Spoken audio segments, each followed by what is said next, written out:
Hello everyone, welcome to my channel Vivek learning hub. और आज का टॉपिक है मेथड ओवरलोडिंग। तो चलिए देखते हैं मेथड ओवरलोडिंग क्या होती है जावा में और हम उसको कैसे यूज़ कर सकते हैं। Okay, what is method overloading in Java? Method overloading in Java means having two or more methods or a function in a same class with same name and different arguments or a parameters. Okay, तो method overloading क्या हो रही है कि एक ही class के अंदर पे डिफरेंट फंक्शंस, मतलब बहुत सारे मल्टीपल फंक्शंस रहेंगे जिनका जो नेम रहेगा, फंक्शन नेम, वो रहेगा सेम, लेकिन उनके जो आर्गुमेंट्स और उनका जो डेटा टाइप रहेंगे वो रहेंगे डिफरेंस। तो वो हो जाती है हमारी मेथड ओवरलोडिंग। ओके, तो अगर हम लोग कोई भी क्लास के अंदर पे अगर ऐसा कुछ डिक्लेयर करते हैं कि हम लोगों ने multiple functions with same name but different arguments अगर डिक्लेयर किया हुआ है तो वो हमारा हो गया मेथड ओवरलोडिंग।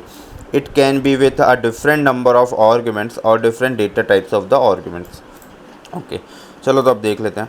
तो ये मेरी हो गई मेथड ओवरलोडिंग की क्लास। ओके, और ये मेरी मेन फंक्शन हो गया, है ना। अब मैं क्या करूँगा, एक डिक्लेयर करता हूँ फंक्शन यहाँ पे, public void value of Boolean value.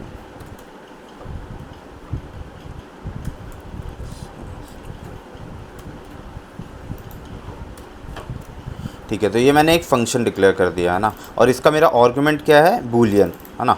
एक ही आर्गुमेंट है और फंक्शन नेम है वैल्यू ऑफ। ओके, अब ये जो फंक्शन है ये एक नॉन स्टैटिक फंक्शन है, क्योंकि हम लोगों ने यहाँ पे कोई स्टैटिक कीवर्ड का यूज़ नहीं किया है, तो ये एक नॉन स्टैटिक फंक्शन है। नॉन स्टैटिक फंक्शन को हम लोगों को जब भी कॉल करना रहता है तो हम लोग क्या करते हैं, ऑब्जेक्ट बनाते हैं। तो मैं इस क्लास का ऑब्जेक्ट बना लेता हूँ। ठीक है, ये मैंने ऑब्जेक्ट बनाया है न्यू कीवर्ड यूज़ करके, और ये मेरा रेफरेंस वेरिएबल है इस क्लास का। तो मैं क्या कर रहा हूँ, इस रेफरेंस वेरिएबल के अंदर पे इस ऑब्जेक्ट का एड्रेस डाल रहा हूँ, असाइन कर रहा हूँ। अभी मैं क्या करूँगा, मेथड डॉट, अब इस फंक्शन के थ्रू मैं और पूरी नॉन स्टैटिक जो फंक्शंस हैं इस रेफरेंस वेरिएबल के थ्रू मैं उसको कॉल कर सकता हूँ। तो मैं इसको कॉल कर लेता हूँ। अब यहाँ पे मैं ट्रू पास कर देता हूँ। ठीक है, अब हम लोग इसको रन करके देखते हैं। Final value is true. Okay, अब क्या हो रहा है, अब मैं एक और फंक्शन क्रिएट करता हूँ सेम नेम। ओके, बट मैं आर्गुमेंट डिफरेंट डाल देता हूँ इसमें, इंट। अब मैं इस फंक्शन में क्या कर रहा हूँ, रिजल्ट सम करवा रहा हूँ दो आर्गुमेंट्स का, num1 प्लस num2, और इसको प्रिंट कर देता हूँ। और अब अगर मैं इस फंक्शन को कॉल करना है तो मेथड डॉट वैल्यू ऑफ, ठीक है।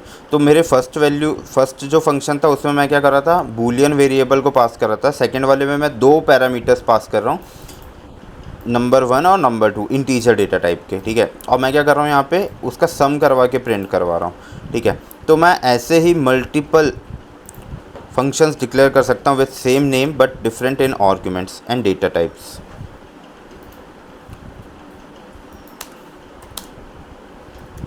20 30।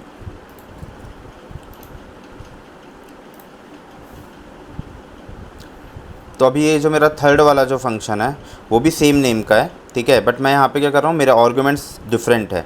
ओके, यहाँ पे मैं 3 आर्गुमेंट है, यहाँ पे मेरे 2 हैं, यहाँ पे मेरा एक बूलियन आर्गुमेंट है ना, बट फंक्शन नेम सेम है।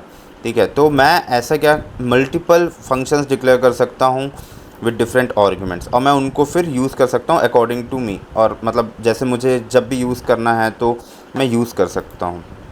तो ये हो गया हमारा मेथड ओवरलोडिंग।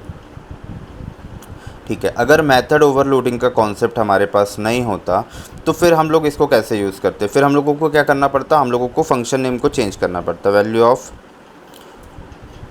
बूलियन।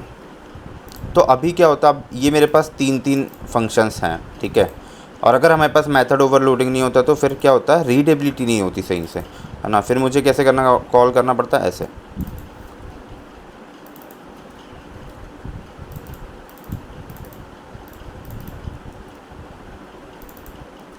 तो इसमें क्या है, रीडेबिलिटी नहीं हो पा रही है सही से, है ना। तो इसलिए हम लोगों के पास मेथड ओवरलोडिंग का कॉन्सेप्ट आया है कि हम लोग एक ही क्लास के अंदर पे multiple functions with same name and different arguments के थ्रू हम लोग उसको डिक्लेयर कर सकते हैं और हम लोग उसको यूज़ कर सकते हैं। तो ये जो हमारा कॉन्सेप्ट था, ये हमारा मेथड ओवरलोडिंग का कॉन्सेप्ट था। Okay guys, thanks for watching this video, और आई होप आपको मेथड ओवरलोडिंग का कॉन्सेप्ट समझ आया होगा।